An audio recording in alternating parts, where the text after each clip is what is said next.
You know what's a banger and nobody realizes it? Truly, Madly, Deeply by Savage Garden.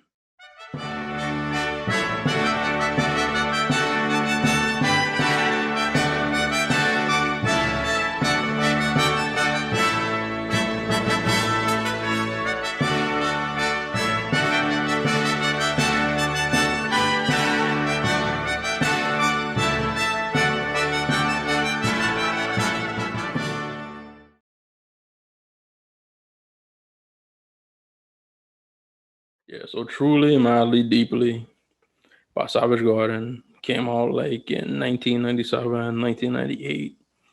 It was like the title track to this movie called The Music from the Other Room, Jude Law movie. Apparently, Jude Law hated the movie and wished that he never starred in it. But it's like one of her songs, a famous ass song. I'm pretty sure you've heard it if you're watching this.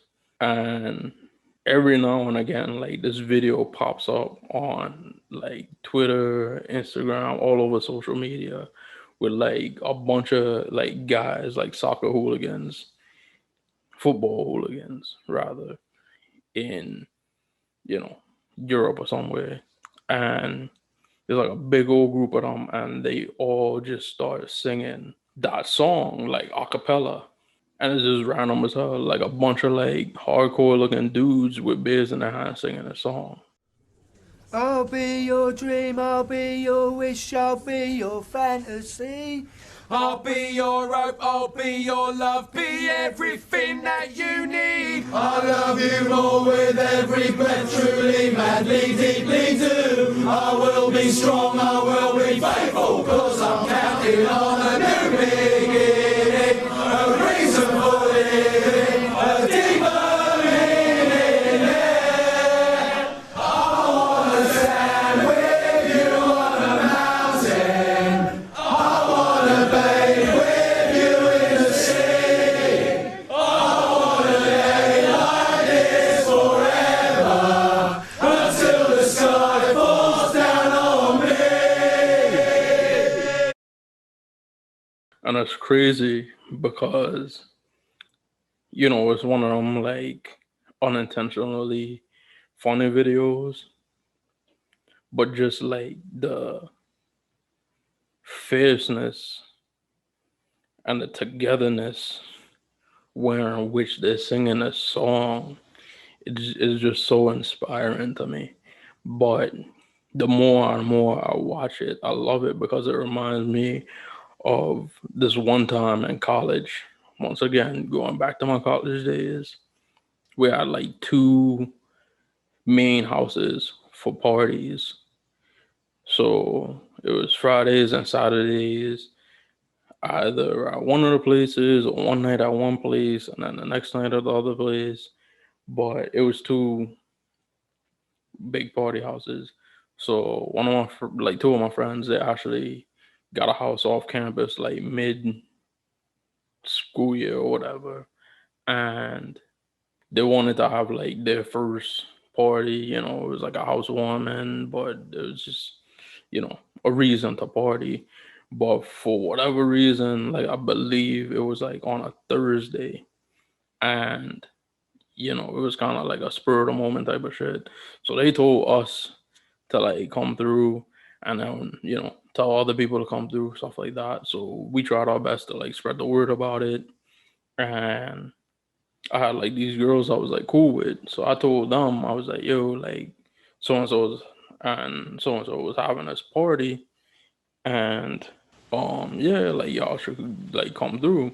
So my best friend and my other friend, we was all rooming together. So my other friend, he never really came out to parties.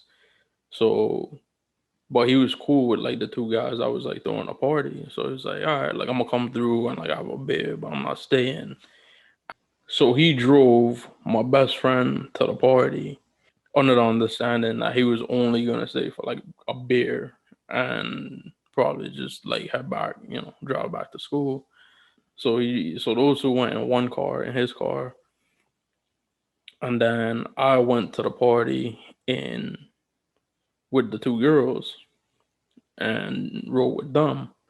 So we pop up to the party. I don't know what it was. I think they told us to come at like 6, which was like a weird time to come like to a party. Like parties usually don't get popping until like 10, but it was like on a Thursday, so people still had class on Friday.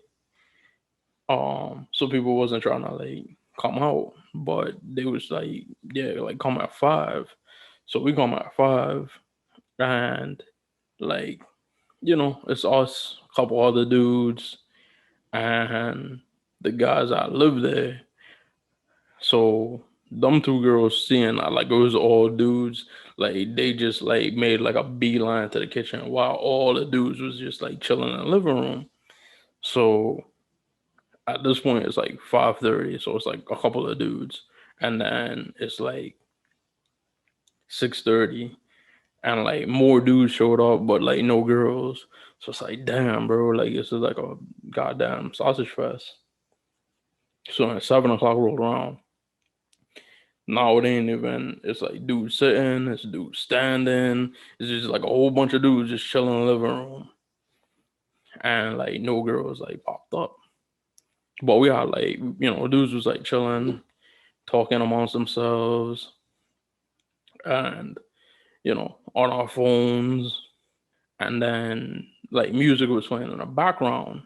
So this was like 2011, 2012. So this is when Drake's Take Care album dropped. Everybody was like in their early 20s at the time. Realize remember how like popping the album was. So one song in particular, Marvin's Room pops on. You hear the like you hear the chords, and then the girl on the intro, like the like phone call type shit. So people's like ears is like perking up, but you still kind of like, if you're on your phone, you're on your phone. If you're like talking to your homie, like you're talking to your homie. And then like the beat drops, and I think it was like one of us was kind of singing at like regular room volume, but then like the rest of us was kind of like singing at low to us. I was like, cups of the rose, bitches in our whole phone. I should call one and go home. And then like we all like start looking at each other. I've been in this club too long. The woman that I would try is happy with a good guy. Next thing you know, we're all like in unison. Fuck that you love so bad. I know, like in unison, and it's like a group of like dudes, and it's like I want to tell you, bro, it was like a spectacle, and it was like the closest thing I could think to that video of dude singing "Truly, Madly, Deeply." It was just crazy, and then like the whole song. I'm just saying you could do better.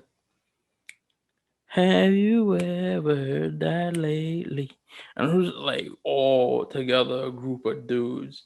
And then I don't know if it was like magic or whatever, like or fate or something.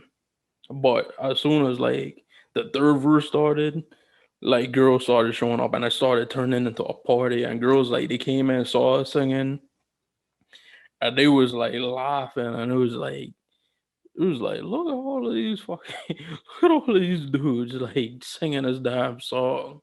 And every time I see that video, I was like, damn, son, I wish there was like a video of us doing of this moment, because it was like a spectacle. Like I'll never forget it. Anytime I hear like Marvin's Room, I think about that moment. If y'all went to college with me around that time, like you knew whose house it was, and y'all remember that moment. But it was a lit ass night, bro. But like people came out, but it was like it was kind of dead because it was like a Thursday, so people wasn't trying to like stay out too late because you had class Friday, Or on top of the hydrant, it was a bar in town that used to have like their like special where they had like seven. It was called Bucket Night, and they had like $7 Long Island iced teas, and it was like them big ass like stadium cups you get, like the souvenir cup when you go to like a baseball game or some shit. It was like that, but they dropped like 50 different liquors in it, and then like a drop of like Arnold Palmer in it or something, and it used to get everybody fucked up, and they used to do like dumb shit. One day on Thursday nights, we used to call it Thirsty Thursday. So people was like going to the hot shit and not going to the party, but it ended up being like a really like cool ass party, man. It was a fun ass night, man. It was, like dudes, if you're watching this and you remember it, like hit me up. Like it was fun as hell. Like all of these like bros just singing Marvin's Room. Yeah, man. But this has been story time with Suge. This is one of my favorite stories. Like, I'm glad to share it with you guys.